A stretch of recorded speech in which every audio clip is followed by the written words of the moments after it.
Hey, what's up, everybody? Welcome to another edition of Established Run's NBA Injury Report Analysis Show. I'm Drew Dinkmeyer here with Mike Gallagher to walk you through an injury-filled 8-game slate.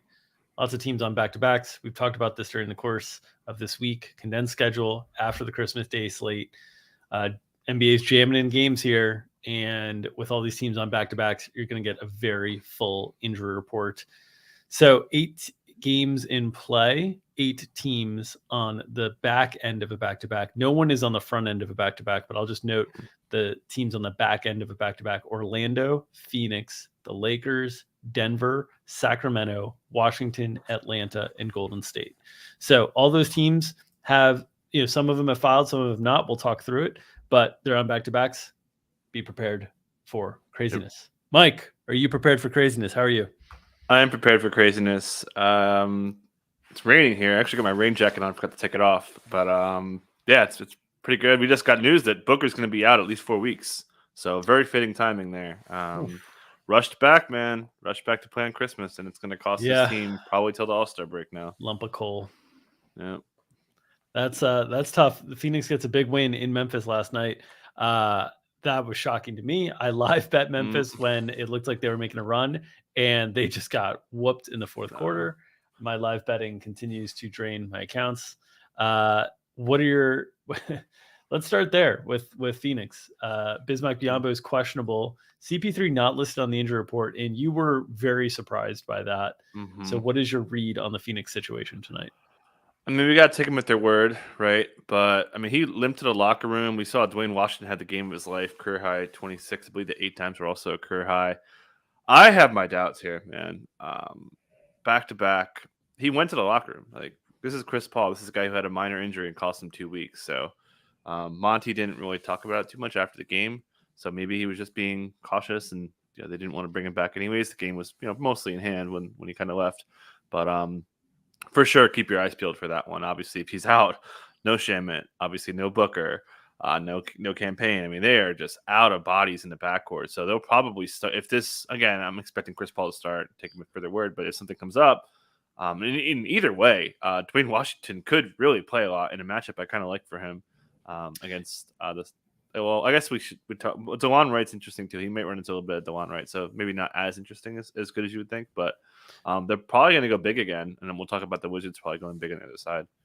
The interesting thing with Dwayne Washington, the guy is just posting incredibly high usage rates in small sample situations, and he's been more efficient as well. And man, it's been wild. But like last night, from a DFS perspective, he won people a bunch of money. Shout out to Prez JB, who had 2 top 5s in the fadeaway last night. One of our subscribers, who's been a very good player in MME for a while now.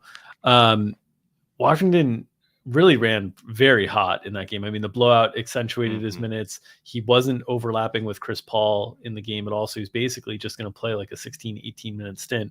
We've seen them willing to overlap point guards with Chris Paul campaign. They do it all the time. I got to think at this point, Dwayne Washington has earned some of that overlap tonight, would be my guess, even though we haven't seen it yet. What's your read on Dwayne Washington? Yeah, I mean, 100%. He's really the best shot creator after, creating for his teammates. He create for himself. He's a really good scorer, and that was even true in Indiana. So he's kind of suddenly moving into one of their best I need a bucket guys out of nowhere. Yeah. So yeah, I think he's in a pretty good spot, kind of regardless. 21 shots in 24 minutes. I mean, go out and get yours, my man. And 8 times. It's like, that's a lot. That's a lot of stat stuffing in a short period of time. Just incredible. Yep. Yeah. So we'll see. Well, mostly light minutes. Like Mikel's minutes were light. That was good. We talked about this on the DFS show. Is he healthy? I mean, just hasn't been himself. Ayton's minutes were light. That'll be good. We obviously love the matchup, which we could talk about how that's going to look on the other side. But do you want to talk light minutes? Go ahead. Do you want to talk? Jock Landale got the spot start last night. We think that was more matchup oriented with the Grizzlies starting Jaren Jackson. If the Wizards start big again, do you think Landale has earned another start here? What are your thoughts on Jock Landale? I think so. I mean, we talked about this. We talked about, we didn't think it was going to be Landale because this is kind of out of the boat, but we talked about it being a Kogi or Dario or Ish Wainwright, just to reallocate your resources of lack of guard depth, and that way you could kind of keep those two positions filled with more guys rather than filling three positions with et cetera. You understand what I'm trying to say. So yeah, I think it's a pretty good chance he's starting. Obviously it went well. I expect the Wizards to go big on the other side, so makes sense. Do you think Bismack the Q tag is important there, or do you so if they don't have Bismack, they'd ideally like Landale to be their backup center. If you're starting them at power forward, it's hard to do that. They could play Dario at backup center. I mean, the backup center for the Wizards isn't going to be a big person. A truly big person. So what are your thoughts on how Bismack's Q tag could impact the starting lineup there? Yeah, that makes sense. I think if Bismack, and I didn't see what happened to Bismack, so we'll see. It may be just a cautious Q tag, but that makes sense. If he's out, it would probably be a little bit less likely because I don't think they really want to use Dario as a 5-man, especially if it's gonna be against like Porzingis and Gafford and a lot of size at the 5 spot. I think it's very interesting. I think if it's a lot of moving pieces here, but I think if the Wizards started Gafford and Porzingis, I still think even if Bismack was unavailable, I think Jock might still start under that scenario to kind of match him with Porzingis' size and have Ayton, guard Gafford. But the substitution patterns might sort of match, where Landale kind of subs with and without Gafford, essentially, even though he's not the guy guarding him. So something to watch there. Just could be interesting because I don't think they'd have any issue with Dario against Taj. Like Taj isn't getting post ups down there. No. So I don't think they'd have any issue with that. Let's talk about the Washington side. Bradley Beal left the game late. He got off to a really good start last night, slowed down in the second half, then had the hamstring issue. Kristaps Porzingis, you noted, had a tweak ? And Gafford, whether he's starting. Those are the notes that you left for our outline here. What are your thoughts on the Wizards tonight? I would be pretty shocked if Beal played. This is not the same hamstring, according to Wes Unseld, that we saw him miss games before earlier this month. But it's a hamstring. I mean, guys don't play after they pull their hamstring. So I'd be shocked if he played. So that should mean I'm expecting him to go big again. Kristaps Porzingis was asked, how did you feel about Gafford starting? He's like, well, I didn't have to guard Embiid. DeAndre Ayton's no picnic either. He's obviously not Embiid. I love that. I love the honesty. I love the honesty. Oh, the honesty's so good. Yeah. It's great. Yeah. Kristaps has been a pretty good sport with interviews. He was kind of not very good, but shout out to him. So, yeah, I'm expecting him to start with Gafford and getting that Ayton matchup, which obviously is great news for Ayton. I believe you flag planted Ayton the last time he faced Gafford and he popped off. So shout out to you. But I think that's going to go down that way. Without Beal, I think they would start Kispert, which is awesome news for Kyle Kuzma and Monty Morris. Curious to see what kind of minutes limit is on DeLon Wright, coming off a really big hamstring injury. This will be his first back-to-back. He said his conditioning was, quote, not good at practice on Sunday or Monday, one of those days. So I think he's probably not going to have too much of a big cap. We've seen really shortened minutes from Denny Avdia as well. Curious to see if that could affect things, especially with no real wing scorers on the other side. They're going to be very structured in their offense, assuming Chris Paul can go. So they really don't need Denny in this spot. Yeah, I would think if Beal is unable to go, though, Denny, just based on starting experience, I think would draw the start there. Do you feel differently? Do you think it would be Kispert, or how do you think they would handle things? Yeah, I mean, I think it'd be Kispert, right? I mean, they've usually gone with Kispert. I think Kispert every time Beal's sat. So Denny, has some ball handling. Yeah, I think they maybe like that. A lot of those times though, they were starting Denny already though. So it's like kind of hard to. And that's a huge. That's a huge lineup. If they it would be very very big. The other option, the other thing to note here with Washington is we've talked about this a lot. They've gotten a lot of depth back with Rui Hachimura and DeLon Wright back. So, I mean, they have Will Barton and Jordan Goodwin, who they were playing a ton before, that they can easily slide into bigger roles if they need to tonight. Meaning that it might not, even though Beal's out, it might not necessarily mean a huge minutes increase for other guys. It might just be something where like Kispert starts, plays 25. They bring it, because some of the things that Beal does are best recreated by Goodwin and Barton, who were not even in the rotation. So I think there's a lot of moving parts here for Washington tonight in this matchup. I think if Denny starts, it would probably be in the small lineup. It would be, basically putting. I think Kispert's in kind of. No, yeah, I think Kispert's in kind of regardless. And if Denny was starting, I think it would be in Gafford's place. Okay. So it would be kind of the old non-Beal lineup of Monty Morris, Kispert, Denny Avdia, Kuzma, Gafford, and then option B would be. And again, I'd be shocked if Beal played. Monty, Kispert, Kuzma, KP, Gafford. I think those are going to be the two lineups today. Okay. Let's move on to the Hawks. Another late game injury in a fairly non-competitive game. At least Washington was a competitive game. Trae Young gets hurt at the end of Indiana and Atlanta last night, where Indiana was blowing out Atlanta. He's listed questionable today. That was a surprising questionable tag to me. Bogdan Bogdanovic also got the questionable tag. So did DeAndre Hunter, who missed last night. Bogdanovic slid into the starting lineup, played 32 minutes, played well. Jalen Johnson is questionable. They're still without Clint Capella. So we don't know a lot about the Hawks. No. There's a lot of potential moving parts here.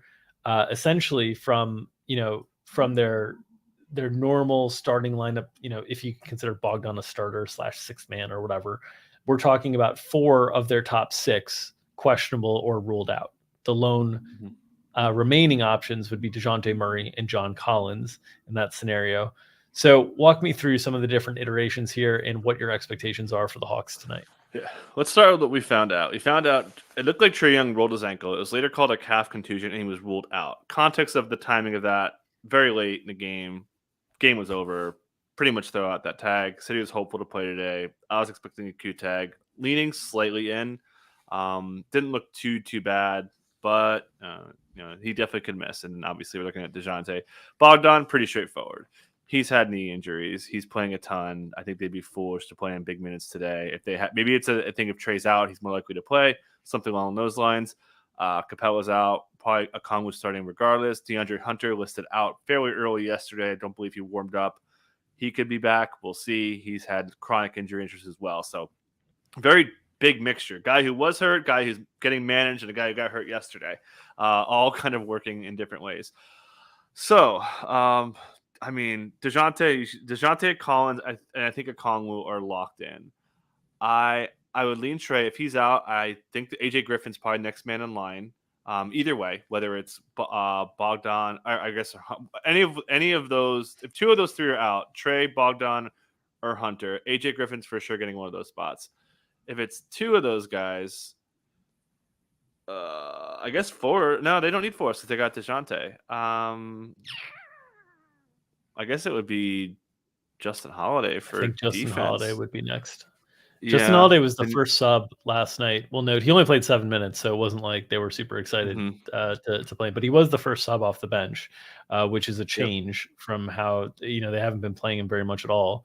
So yeah, I think if they're really shorthanded and they're without all these guys, it's essentially DeJounte at the 1, Justin Holiday at the 2, AJ Griffin at the 3, John Collins at the 4, Onyeka Okongwu at the 5.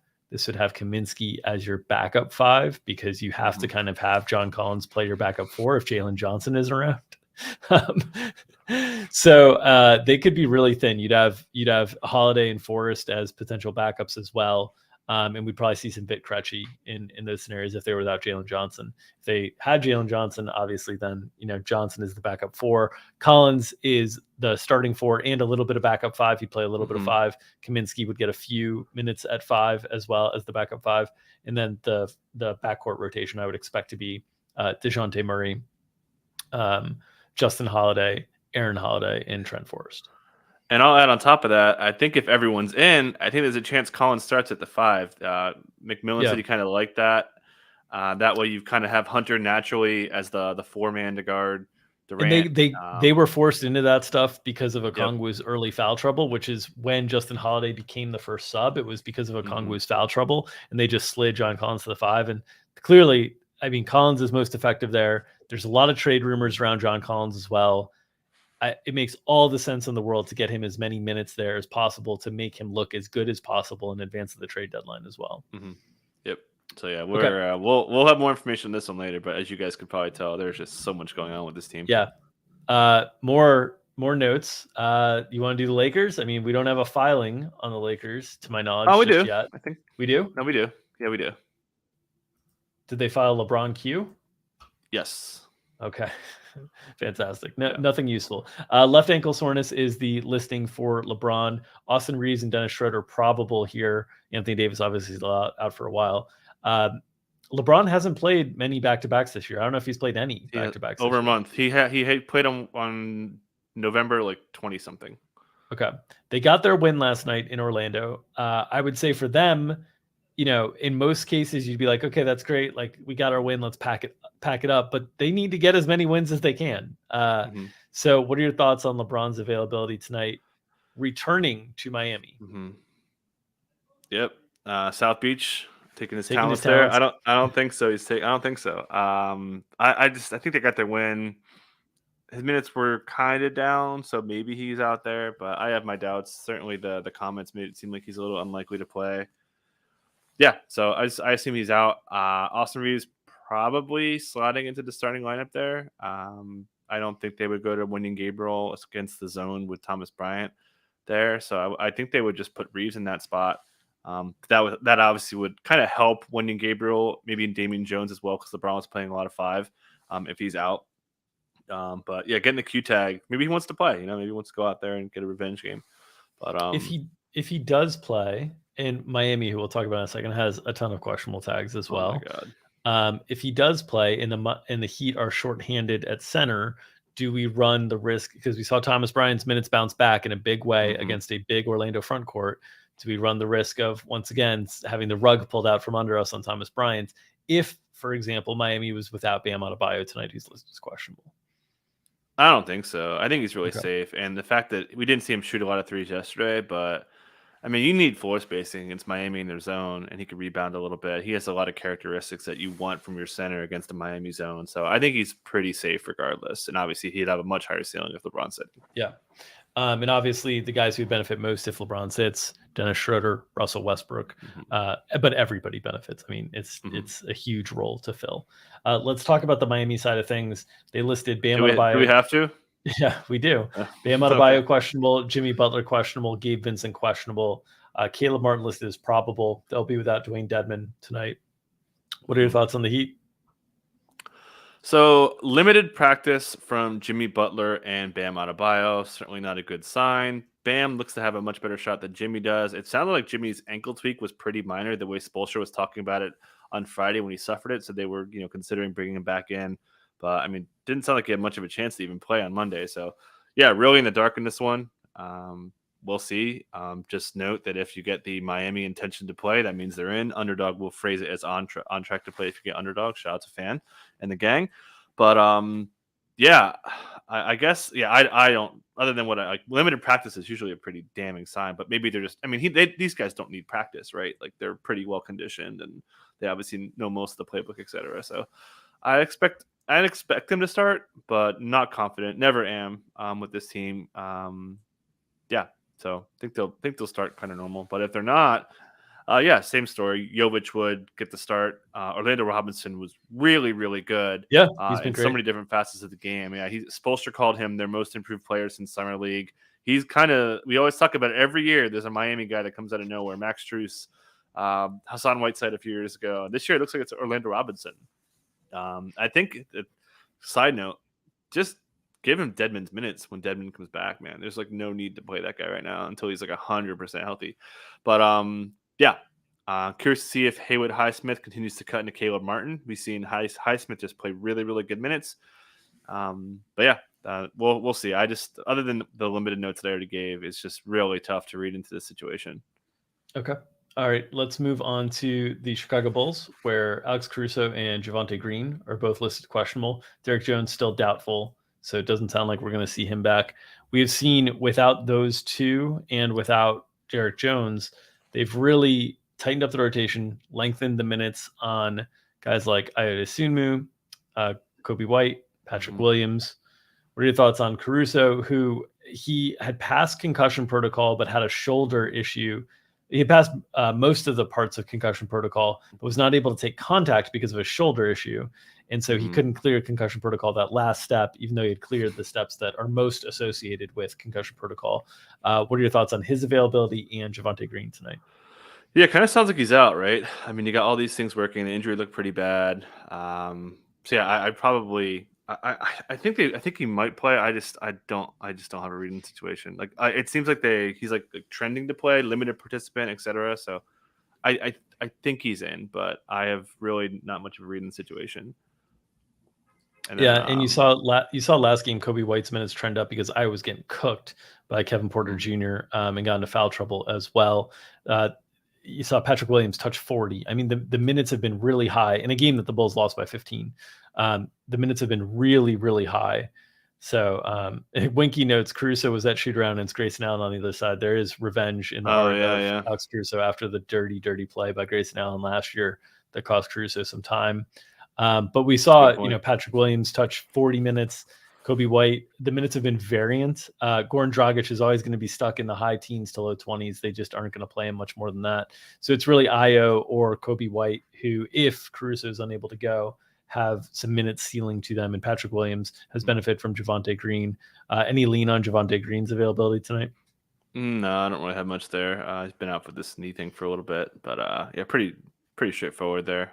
Curious to see if they do bring some Drummond, if he's out, or even if Caruso's out, if they run the Drummond Vooch double big lineup to slow down Giannis and just give some big size. We've seen them do that. What was it, the Knicks game where they went that way? So yeah, something to watch there. I think I wouldn't be surprised if they do it because Patrick will be giving up some size and getting pretty hard with the foul risk that goes on top of it of guarding Giannis. Yeah. I also saw Winky tweeting that there's not enough disagreement in the DFS space on content and shows. So in honor of Winky, I just wanted to say, go to hell, Mike Gallagher. Okay. You can take your takes right to hell with Skip Bayless. Okay. On to slow-mo, Kyle Anderson, who's questionable today for the Minnesota Timberwolves. Any thoughts there? It's been a slow go for slow-mo. Talk about LeBron. And go full on. Back spasm thing. Sounded like he was close. I think he's got a shot to play. Other than that, don't have too many notes. Yeah, that's kind of good. Okay. Yeah. But I guess the matchup's interesting, right? Against the Pelicans with Zion back. We'll talk about that in a second. But you're talking about a pretty big front court, and we've seen a lot of the Austin Rivers, who's been playing pretty well in that starting lineup. But who's been playing better than Austin Rivers? Nas Reed, man. Motherfucking Reed. He's playing a lot of four, had a lot of overlap, closed over Rudy Gobert, not the whole closing time, but saw big time clutch minutes. Almost helped them pull off a comeback. Just start that man, dude. Let's see the full on. Nas is like mini Zion. Let's do it. I can't imagine that 2 months into trading the entire future for the franchise. You're talking about starting with the 4. Next to it. Okay.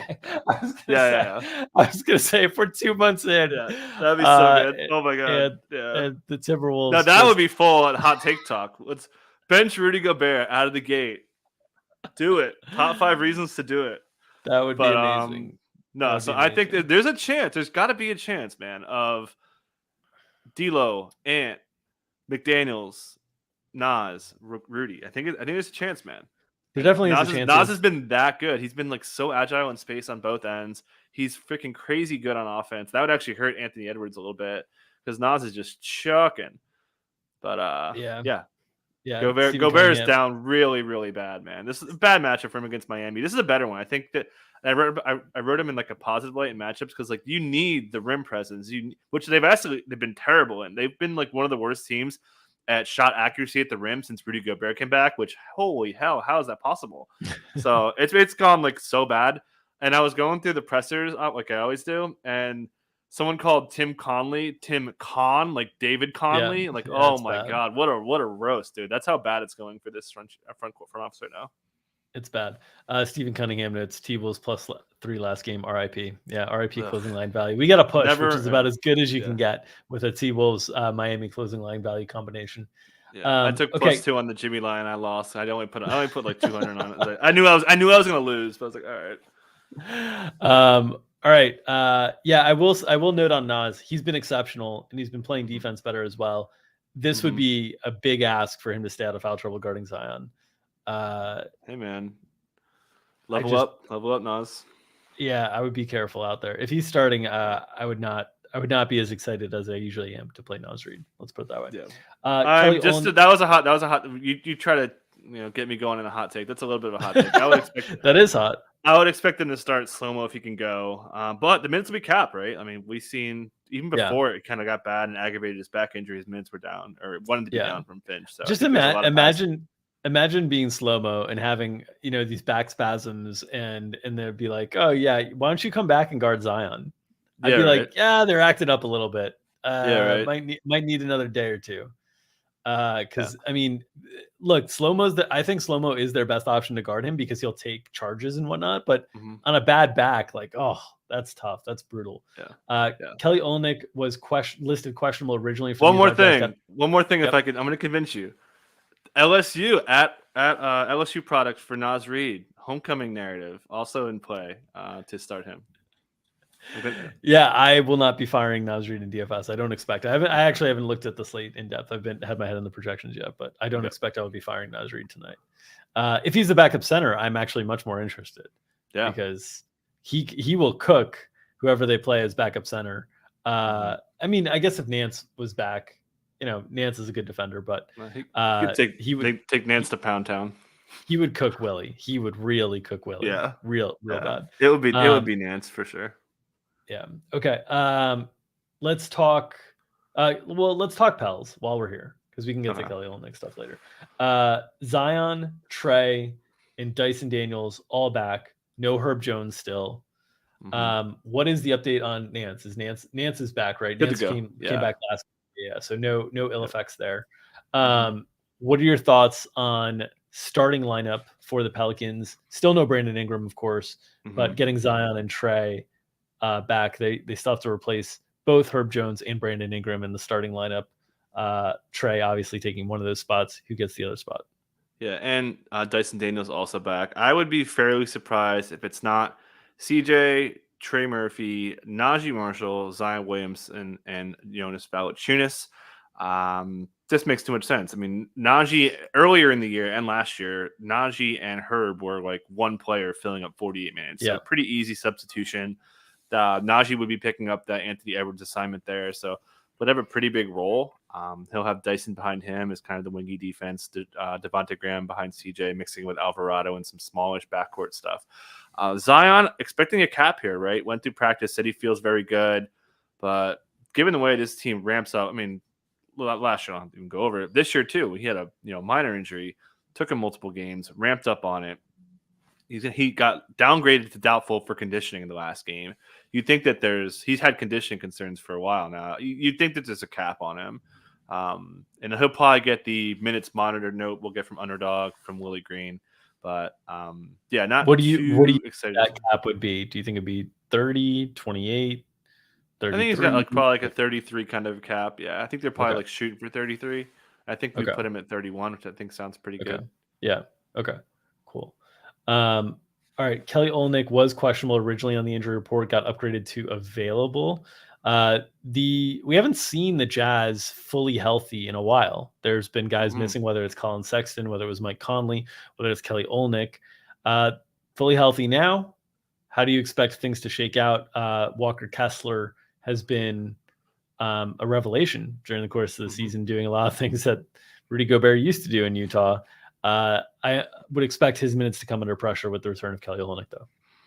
Yeah, probably should be good to go. Obviously, I'm just saying from like a decent. He shouldn't be too capped. Ankle injury. Yep. We saw him go through full practice yesterday with some video, moving around pretty well. So I think he should be good to go here. Probably takes back the starting lineup spot, but I wouldn't be surprised if they stick with it.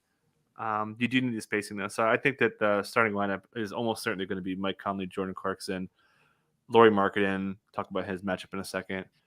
Vanderbilt, and then Kelly Olynyk with Walker Kessler finding minutes, playing bigger as well. Curious to see if they play a little bit bigger and cut down Nikhil Alexander Walker, who's been playing a lot of like off guard stuff, and making Malik Beasley more of a straight three rather than maybe more of a 2-3 to just allow a bigger front court there. But a couple moving parts here, but expecting Olynyk to be back with close to full minutes. All right. You said you wanted to touch on the other side of that. That's the Warriors, who are on the back-to-back, have not filed yet, to my knowledge. They have not. Our expectation would be that Klay Thompson would not play. He has not played on a back-to-back this year. The expectation would be that Draymond Green probably would play.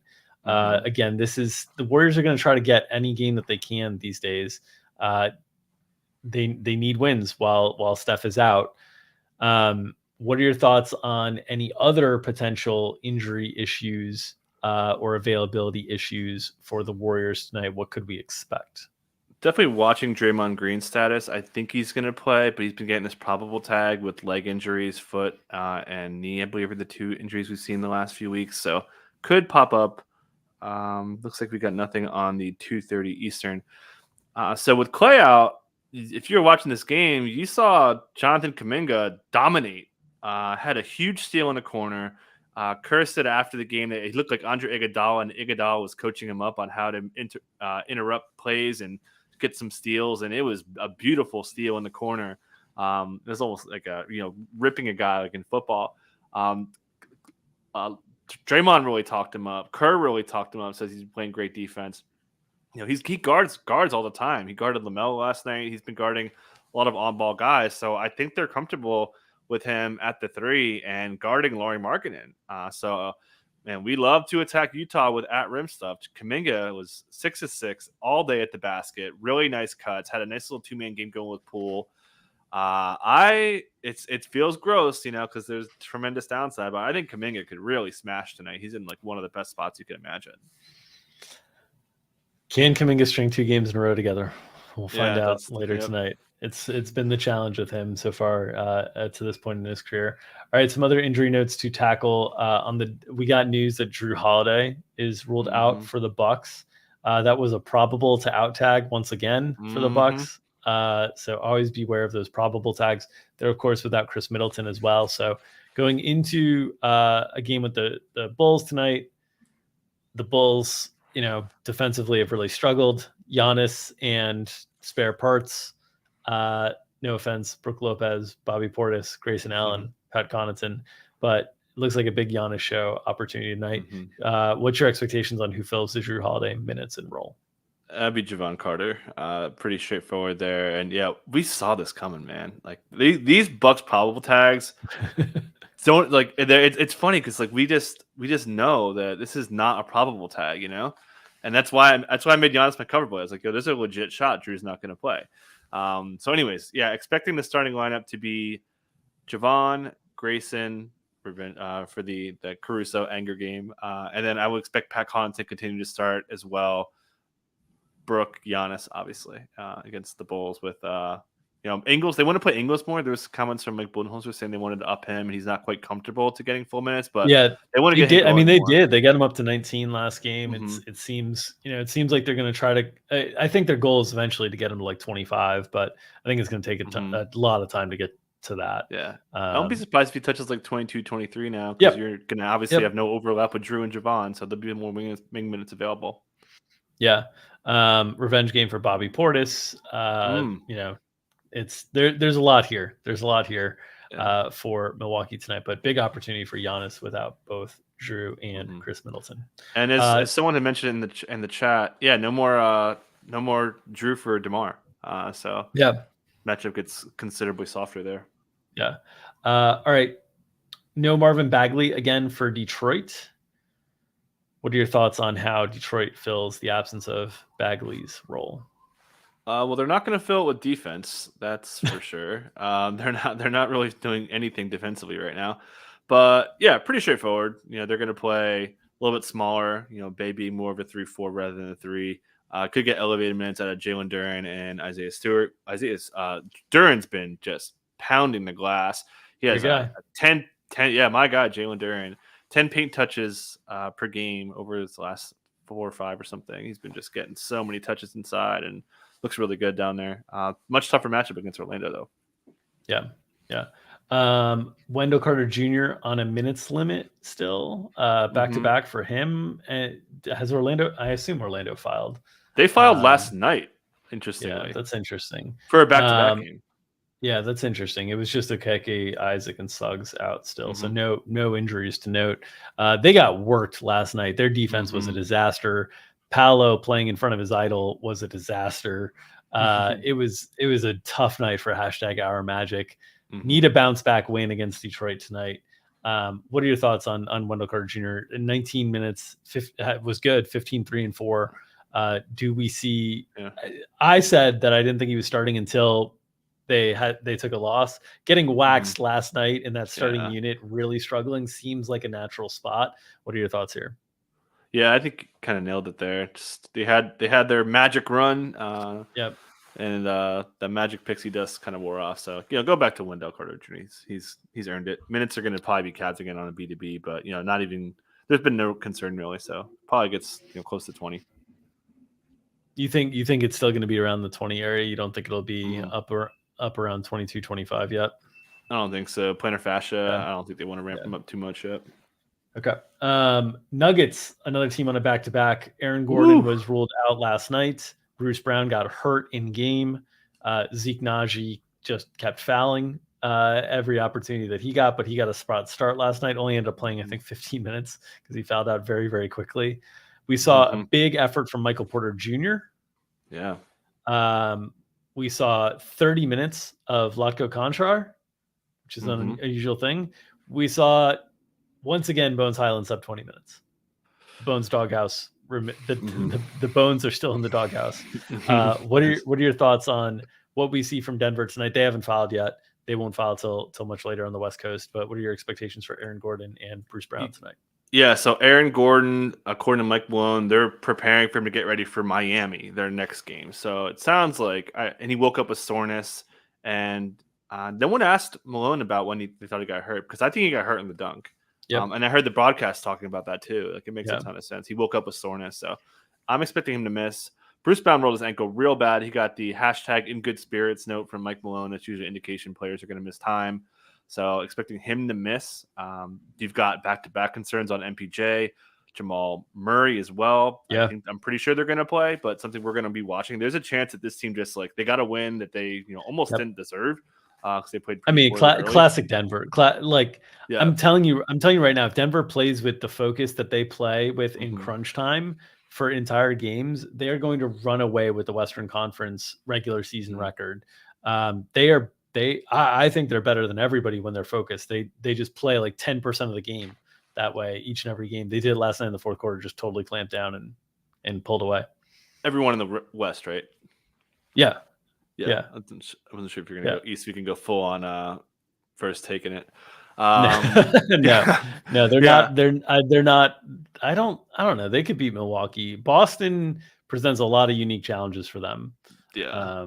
But yeah. Yep. Let's talk about that. Our Nuggets. No. Let's talk about Vlatko Konkar, defensive player of the game award for Vlatko. He was pretty good. Partly because Zeke Naji picked up 6 fouls. Malone said he played well, and he said that he's okay to use the 6 fouls because he can't take them with him. I thought that was funny. But expecting similar starters. I'm expecting more Christian Brown, a little bit more Devon Reed. Malone really tucked up Devon Reed's minutes. Obviously, you're taking away Bruce Brown's defense. I think slotting him into some of that role could help. Bones, as you mentioned, very beautifully. The Bones are in the doghouse. We saw he got benched for Ish. Ish popped in there for a minute because Bones wasn't playing well. Yeah. And Ish played a +5 in 3 minutes. He made an impact. Just up and down the roster, they got guys, and they've still got pretty good depth here. But Joker, really light usage, lowest usage rate game from him in the last month by 4 percentage points. Yeah. He only had 2 shots, I think, in the first almost half. He wasn't shooting at all, but still has a really good line. It was really strange. Yeah, I mean, he goes 29-11. Yeah. It was just really strange. He just he has these games where he just does this, and you would think with Zeke Naji Mhm. next to him, starting like with that starting lineup against Alex Len, you'd think just feed the man, but for whatever reason, he just seems to float sometimes. Yeah. Um, They were I would doubling expect. him really hard. Yeah, which he's very willing to facilitate Mhm. out of, right? Which was one of the Mhm. reasons we took a Zeke threes over. I just thought Sacramento was going to Mhm. leave Zeke wide open all game. Uh, Zeke, if you could just not foul, you could get wide Yeah. open threes and take some shots for us. Okay, Well, we're not betting on that again. I can't stomach betting that again. on the opposite side, I'll just rogue it. On the opposite side, No, there you go. we need disagreement, right? So I'll just rogue it. Yeah. You're a coward for not wanting to bet it again. Oh, Domantas Sabonis, we expect a similar thing. Kings second night back to back. Are you expecting him to miss again? yeah, I think so. Got shots up, got treatment, according to Jody Fernandez, who's the fill-in coach for Mike Brown, who is on protocols. Yeah, we saw, a mixed bag of this. So I think Glenn's going to start again. Same matchup, obviously, so they can go that way. Rashawn Holmes, pretty good. 23 minutes, score goes Told eight and you. seven. Yeah, he likes this matchup against the Nuggets. So and then also we saw Harrison Barnes guard Jokic a lot. Yeah. Which actually opened up Trey Lyles even more because Yeah. Jokic was guarding Trey Lyles and they were like scheming up touches for Trey Lyles Yeah. to try to wear down Jokic a little bit. So, Yeah. I'm a coward boy for real. I was a little shy on betting Trey, just because I didn't think he would get much center, and he didn't really. It was Harrison Barnes Yeah. getting center minutes. So, I think Trey's in a pretty decent spot here. Yeah. We didn't bet Trey. We didn't take the Keegan under. We were discussing. It was just a lot of disappointments in this game. I do think. I think if Sabonis is out, I think very clearly from last night that they hopefully learned they should play Rashawn Holmes more than Alex Len against Jokic. Mm-hmm. I don't see what you're getting from Alex Len that you can't get from Rashawn Holmes. Len's not going to stop Jokic defensively. Mm-hmm. Holmes They're ain't still either. doubling him. Yeah, but if Holmes is in there, at least you've got that floater game that we talked about against the Jokic drop coverage is useful. So we'll see.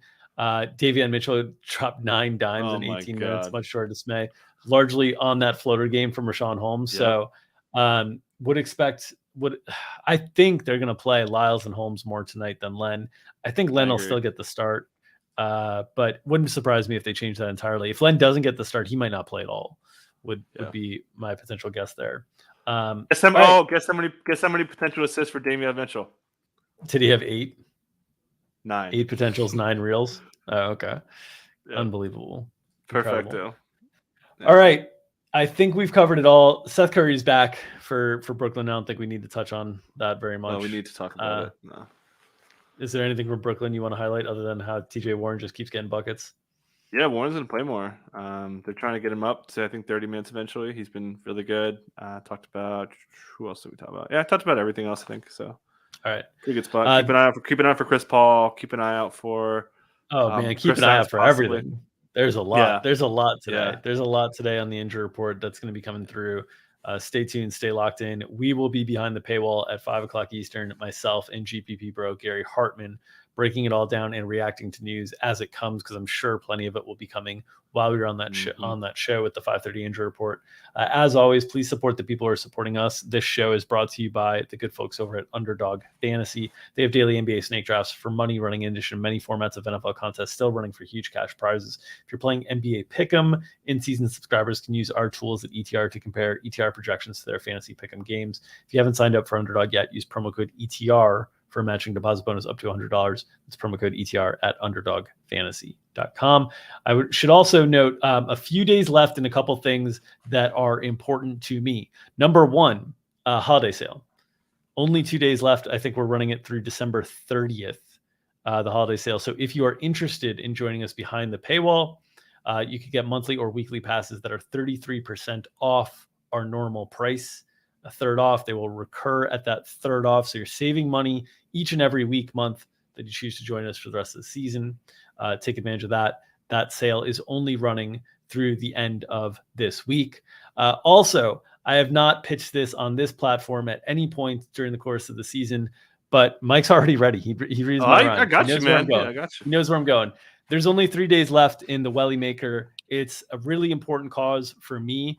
Each and every year, I run this campaign to try to help raise money for areas of the world in need that don't have access to clean, sustainable drinking water. These people are drinking out of cesspools, and Charity Water, the organization that I partner with, 100% of your donations go directly to water projects. They're an incredible organization that are changing people's lives left and right. Myself and a secret anonymous donor are matching the first $40,000 in donations. We've had 30,000 match points. Careful there, Mike. Careful there. But we will have the final match point in full hit at $70,000. So we're just a few thousand shy of that. We are matching dollar for dollar up until then. So it's not like nothing will get matched. Anything you put in now will get matched 2 times up until we hit that 70,000 mark. And this is a really important cause to me. I believe really strongly that everybody should have, at the very least, access to clean drinking water, not dying of disease, as children or early on in life, getting to live a full life with clean, sustainable drinking water solutions. And when you're making these donations, you're changing people's lives forever. It's not just short term. This is long-term sustainable changes with wells, water systems built in these rural areas that don't have access. So that's my pitch. Probably the only time you'll hear it this year, but thank you for those of you who have contributed. Thank you for the support in the community, for everybody who has. It's a big honor for me to be able to use my platform to help people in need, and this is the way that I've chosen to do so. So I thank you all for your support on that. Okay, that'll do it for us. As always, if you're uninterested in giving us your hard-earned dollars to the Welly Maker, to ETR, at least give us your hard-earned clicks. You can click the subscribe button to get notifications whenever we go live. You can also smash or press firmly that like button to help circulate within the algorithm. As always, you feed that algorithm, help us feed our families. We can help you feed yourselves in the DFS in prop streets. Nom, nom, nom, nom, nom. See you tomorrow.